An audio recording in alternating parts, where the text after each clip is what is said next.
What's up, my fellow Illuminati spherist shills? Jared here. If you don't spend your late nights exploring the deep crevices of the internet, you may have missed the growing number of people committed to proving that the Earth is flat. Flat Earthers have increasingly been the subject of scorn and ridicule as their numbers grow on YouTube and social media.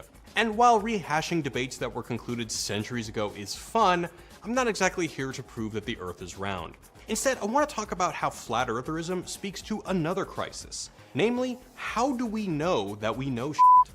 We're currently living in a crisis of knowing shit. Our trust in the people who are supposed to know things has rapidly eroded. Do scientists know things? Do physicians know things? Do government agencies? What about the hit Facebook page, Moms United Against Vaccines /GMOs /Harry Potter? Do they know things? And while we may laugh at the routine slam dunking of people we don't agree with, it's missing the point a bit, because our society is undergoing a problem that is caused by and affects all of us. So let's get real nerdy about the philosophy of science in this wisecrack edition. For anyone who isn't caught up on Flat Earth, this discussion is motivated by the recent Netflix documentary Behind the Curve, but don't worry, you don't really need to have watched it. Flat Earth theories are a little bit scattered in their beliefs. Is it a dome or an infinite plane? How far away is the sun? What causes an eclipse? Etc. But they're unified in the idea that the Earth as sphere is deliberate misinformation propagated by some shadowy agents, including, but not limited to, NASA, the governments of the world, and probably after this video, Wisecrack. One prominent model featured in Behind the Curve is that the Earth is a flat plane enclosed in a dome called a firmament. 70% of them believe that this is covered by some sort of dome. A concept that dates back at least to the biblical story of Genesis. The sun travels in circles above the Earth, not millions of miles away as understood by scientists, but thousands. And it's not really a huge ball of fire radiating light in all directions, but along with the moon, is more like a flashlight illuminating parts of the globe. So how does one get to the point where they reject the round Earth? Well, you ask questions like, why don't planes go to or pass Antarctica? Why haven't oil companies set up shop on Antarctica? Why are there only composite images of the Earth and not whole images? Now your first thought may be, these people are complete idiots, why are you wasting your time on this? But Behind the Curve complicates this understanding. We see smart, critical humans who say things like this. I became a flat earther because I tried to debunk flat Earth. Or this. I think that the scientific method is the best way to get to the truth. Or a guy who's smart and talented enough to make a badass motorcycle out of wood, which, hey, I couldn't do if I tried. Flat Earth and other debates about otherwise accepted scientific fact bring out a much larger problem. Our understanding of science is terrible. And I'm not complaining that people don't remember the laws of thermodynamics or that I still don't understand how magnets work. Water, fire, air, and dirt. F***ing magnets, how do they work? I'm talking about the philosophy of science. So what is the philosophy of science?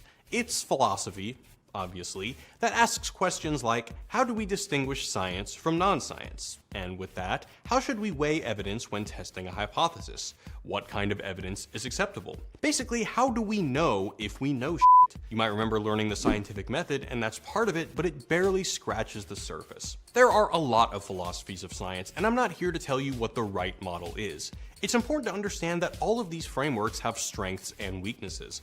And to us, it's our general ignorance of how science works that allows for the abuse of scientific language we see in things like Flat Earth. So to get a better understanding of how Flat Earthers can use the language of science and evidence to persuade people, let's go back in time. In the early 1900s, there was a scientific doctrine posed by a group known as logical positivists called verificationism. This model essentially posits that science is something that can be verified.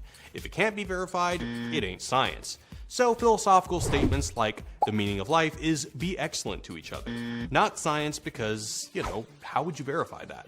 Let's start with a very simple example. If I were to say, this swan is white, you could say, hey, it looks white to me. I could pass it around and you could also verify it is white. So awesome, we're using our senses in a way that can be replicated by others, so it's been verified, and as such, this swan is white could be considered a meaningful scientific statement. In this model, if you want to verify that the Earth is round or flat, one way would be to go up in space and look at it. How do you know it's a globe? Well, it's because you saw this. It's not like you've been up there in your Jetsons car. Nobody's got a spaceship. And in this way, flat earthers seem to at least allude to this basic idea of verification. But how do you verify a statement like all swans are white, which Europeans considered to be the case before the 1600s? Let's say you and others have encountered thousands of swans and every single one was white. Is this evidence enough? Well, not quite for the verificationist, and this was a huge problem for them. When it came to universal statements like all swans are white, all hipsters drink PBR, all mass exerts gravitational pull, you can never truly verify that. What if there's a theoretical hipster out there who shuns PBR in favor of Heineken? Heineken? That shit. Pabst Blue Ribbon! Or a black swan, which, by the way, was discovered by Europeans in Australia in the 1690s. Now, flat earthers may latch on to this logic and say, well, we haven't verified the Earth is round with our eyes. But if we try to apply this as a doctrine for science that all individuals have to see things with our eyes, it'd be pretty limiting. If there's an event like I'll just use Boston bombing again, I'm not going to believe any of those events are real unless I get my leg blown off. But as far as our all swans are white problem, this was a pretty big crisis for verificationism, until a philosopher named Karl Popper proposed a now famous solution. Rather than focusing on verification, scientists should rather focus on falsification. For Popper, good science is coming up with a hypothesis and then trying really hard to prove it wrong. If you can't, you can be confident in your hypothesis. Say that all swans are white, but that doesn't mean it won't get proven wrong when, say, we discover a black swan or two in ensuing decades. If a statement could not theoretically be falsified, it ain't science. So the meaning of life is to be excellent to each other is still not science. So if I thought the Earth was flat, I might design several experiments which could prove it wasn't flat. And if my hypothesis that the Earth isn't flat is correct, then it's probably time to abandon flat Earth. Importantly, proving that the Earth is not flat does not prove that it is round, nor does proving that the Earth is not round prove that it is flat. What if it's, say, a donut balanced on a giant turtle? Now, we're going to talk a lot about Popper here, but I should probably mention that there are other approaches too. For instance, the probabilistic approach of someone like Thomas Bayes, who would do some math to give you a probability for something to be true. So a statement like, I'm 90% confident that eating 5 Tide Pods will kill you. Now you might be wondering, are flat earthers good falsificationists? We test everything. You might say, hey, they're giving contrary evidence. There's an experiment in the 1800s, flight patterns, and our eyes. Right out there, that's Seattle. You shouldn't be able to see it. There should be hundreds of feet of curvature between us and them. You should barely be able to see the tops of those buildings. But there's a few problems, but let's focus on 2. 1, their evidence is usually bad. And 2, a big part of falsification is trying to prove your own theory wrong, not proving someone else wrong to prove yourself right. So for the first one, let's look at a darling experiment for flat earthers, the Bedford Level experiment. Samuel Rowbotham wanted to see if a boat would actually dip below the horizon as it would on a globe. And it didn't. So, round Earth disproved? Not really. Experiment design in science is really hard. One of the hardest things can be controlling what are called confounding variables, i.e. external stuff that is going to screw up your results. And for the Bedford Level experiment, that confounding variable was atmospheric refraction, the bending of light caused by different air densities. So, you design a new experiment to control for that variable, and you can test that, which Alfred Russel Wallace, a famous scientist, did. And that experiment, which uses objects that are higher up to control for refraction, provided evidence that the Earth was round. It's also more or less the experiment this guy does in the documentary. Which brings us to the second point, and an actually interesting question for science and falsificationism. Scientists raising contrary evidence is important in the scientific community, but flat earthers don't just want to falsify the round Earth, they want to prove a flat Earth. And that statement that the Earth is flat, as Popper would argue, also needs to be tested. We have constantly to criticize our own theories, our own interpretations. But can it? Let's look how this plays out with this guy in his laser gyroscope and this guy with his flashlights. In the case of the gyroscope, a drifting gyroscope would suggest that the Earth is not flat, which turns out to be the case. We found that we were picking up a drift, a 15-degree-per-hour drift. And with the flashlight experiment, a light source that did not align with his holes correctly would also suggest that the Earth is not flat, which also happened. Interesting. Interesting there. So time to drop your previous hypothesis and come up with a new one to falsify, right? Well, not quite. The problem with most woo-woo, whether it's anti-vaxxers, flat earthers, creationists, and so on, is that if you ask them, what evidence would you require to renounce this theory? The answer is, it probably doesn't exist. I won't change my mind on anything, regardless of the facts that are set out before me. As Behind the Curve highlights, even evidence to the contrary isn't quite enough. Instead of moving on, Laser Gyroscope Guy is convinced that heavenly energies are messing with his data, and the Flashlight Guy had some kind of reason to ignore the results of his experiment. Proposing a theory that can be falsified doesn't seem to be the name of the game for woo-woo. This point is made so ironically clear when Patricia Steer, a flat earther, realizes that claims that she works for the CIA can never be sufficiently disproven to satisfy her critics. The thing about all of these things is I can't prove any of it wrong. Believe it or not, this kind of mental gymnastics that we see with our flat earth experimenters is a basic problem in a ton of science, not just flat earthers. Because one compelling criticism of falsificationism is that tests and hypotheses don't exist in vacuums. They exist in larger systematized theories. If we consider science to simply be the process of trying to falsify various claims, we can see the limits of this model with Newton's physics, who I think we can all agree is an OG scientist. Newton came up with his laws of motion, his theory of gravity, he also invented calculus, and they all worked together. Armed with Newton's theories, scientists made predictions about how the solar system worked, figuring out celestial orbits with a combination of observation and math. Building on his theories, scientists made new claims and tested those claims, and then those claims would become the basis for other tests. Yes, science! Now, where's the problem? Well, Newton's model predicted Mercury's orbit would do one thing, and then it did not that.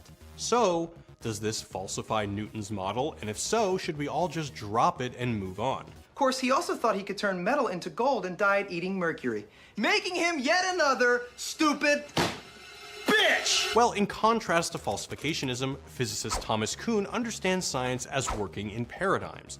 So for Newton's physics, keep on poking holes in it, but don't throw the baby out with the bathwater until your inquiries point to some bigger, badder paradigm that comes around and can do everything Newton's model can do, but better. In this case, that bigger, badder paradigm was Einstein's relativity. And so for Newton, instead of Mercury proving him wrong, scientists just tweaked the model for as long as they could. Newton's laws could accurately predict so much, not just the movement of most celestial bodies, but basic locomotion, engineering, and so much more. So certainly it wouldn't be good to throw it all away. To address this issue, some people just said, hey, there's another planet that would make Mercury's orbit weird, and Newton is still right. System tweaked. And in a perverse way, this is kind of how flat earthers operate. While you might say, the gyroscope drifted, flat earthers own. In reality, they just tweak the model, in this case by positing the existence of heavenly energies. But does that make flat earthers real scientists? Unfortunately, no, because these tweaks should also get subjected to experiments. So if you're going to say heavenly energies are a confounding variable for your gyroscope experiment, you better find evidence of heavenly energies.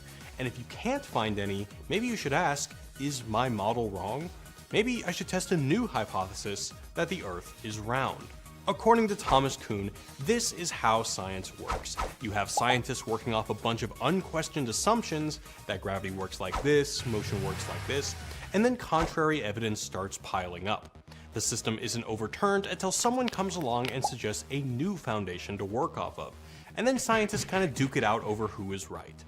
Einstein's model, for instance, could account for Mercury's weird orbit and a bunch of other stuff, while being able to make all the good predictions that Newton's model already did. Kuhn calls this a paradigm shift. Progress in science is built on people arguing over the truth before a new paradigm becomes the consensus, not necessarily capital T truths. Okay, so are flat earthers the Einsteins in this story, pointing to contrary evidence for a full paradigm shift? We're not just winning, we're crushing them. Well, not quite. I don't know how people believe that. You can think of Einstein coming along and saying, my model can do everything yours can do, but better because it did. Can the flat earth model help build long bridges, a functioning global positioning system, navigate airplanes, launch missiles across continents, transmit TV to your house via satellite, or do literally any of the hundreds, if not thousands of things that are predicated on a round earth? Nope, and yet, they still persist. Which brings us to something a little outside the realm of science and into a pressing problem for the modern world: jacking off. YouTube overlords, please don't demonetize this because we're just talking about just asking questions-ing off. It's an epidemic in almost every modern political or internet debate. It goes like this. Is Wendy using your lunch money to buy heroin? Probably not. But how can we know? I don't want my lunch money going to drugs. Who's taking these drugs? What would be the point? I'm asking questions. In the case of Mark Sargent's massively popular Flat Earth clues, it's one big circle jack. While it may take 5 seconds to raise the question, why aren't oil companies drilling in Antarctica? It could take you a good 5 minutes to learn that in 1959, scientists convinced a bunch of countries that they shouldn't bring all their bullshit to the most remote and wild place on Earth. A few minutes later, you might learn these scientists argued that Antarctica should be open to discovery for people all over the world. In 5 more minutes, you might also learn that in 1991, to clarify things, they signed another treaty explicitly stating that to preserve Antarctica's environment, there can be no commercial activity for 50 years. Also, as it turns out, extracting stuff from the most remote place on Earth is extremely expensive and kind of dangerous. The original question, why don't companies drill in Antarctica, is like arguing a national park doesn't exist because obviously oil companies would be all up on that if it did. And look, that took me all that time to answer one single question. Another great example is flight patterns, where a flat earther might ask questions like, why didn't they go here? In which case you would have to explain how projecting a sphere onto a flat image distorts images, which was a cool thing we learned when we all discovered that Greenland is not as big as Africa. So why didn't they go this other way? Because it would take longer, or there's not enough demand for a direct flight. Flat earthers may say they're winning the debate against round earthers, but this is more of a statement on how profoundly bad public debates can be. If in science the burden of proof rests on you to prove your hypothesis, jacking off functions by dumping the burden of proof on you with about 8 million questions. And by the time I've answered your question about why aren't there flights over the South Pole, you're ready to raise 5 more simple questions. How do we reconcile this with the fact that, like this guy, their natural inquisitive and rejection of norms could be beneficial to science if they were more scientifically literate? Science is built on asking questions. One of the primary problems is that questions aren't meant to exclusively start a debate. It's not I win and you lose. Rather, questions seek to start conversations that build consensus. Like saying, hey, Mercury's doing some weird shit over here, let's all figure this out. Instead, the questions posed by flat earthers are meant to prove the Earth is flat by drawing doubt on the round Earth. These kinds of arguments can be appealing because on the surface, leaving questions unanswered looks like you're wrong or hiding something. So instead of dumping on flat earthers, it's important for us to understand how science is done, how scientific consensus is made, and even be critical of when science is done badly. For instance, there's a ton of psychology studies out there that can't be replicated, and that is bad science, but it's probably not a conspiracy. Alright, there's one more thing worth answering. Why? Why are flat earthers a thing? There are a lot of ways to account for flat earthers and other conspiracy theories. Some psychologists have suggested that conspiracy theories appeal to people who either feel powerless or insignificant in society. And yeah, we get that. In a world where literally everything is outside of your control, cracking the real answer to who shot JFK is appealing. It can make it feel like the world is rational and predictable. And that seems to be the basic appeal of Flat Earth. That we're not a tiny blue marble drifting in the cosmos, but a special little terrarium that's the center of the universe. But unfortunately for this lady, you're looking at all different possibilities and making it come together and work. Science isn't about putting together random facts like pieces of a puzzle. Flat Earthers speak to a larger crisis of trust going on in our society. And rather than relegating it to some corner of the internet with Chuck E. Cheese truthers, we should understand it as a larger crisis of the erosion of faith and expertise of all kinds. And this isn't harmless, as we can see with this guy. They want people dumb, blind, deaf to the truth, so they can inject you with their vaccines and their public schooling. It's not just that we need more scientists to understand genetics and evolution to cure disease, but that this line of conspiratorial thinking can make almost anything possible, from claiming a woman named Patricia works for the CIA because the last 3 letters of her name, to sending death threats to people who you think are crisis actors. And that's not even to talk about the almost extinct diseases that are making a comeback and killing people. Thanks, Internet. It's not that we should have blind faith in the talking heads of science, but understand the conventions and practices that got them to their conclusion. Was their experiment designed well? What level of confidence do they ascribe to their predictions? Does contrary evidence debunk a model? Or is it inevitable when studying things as complicated as, say, quantum physics or climate? So what do you think? Do we need better education on how science works? Or am I collecting my check from NASA?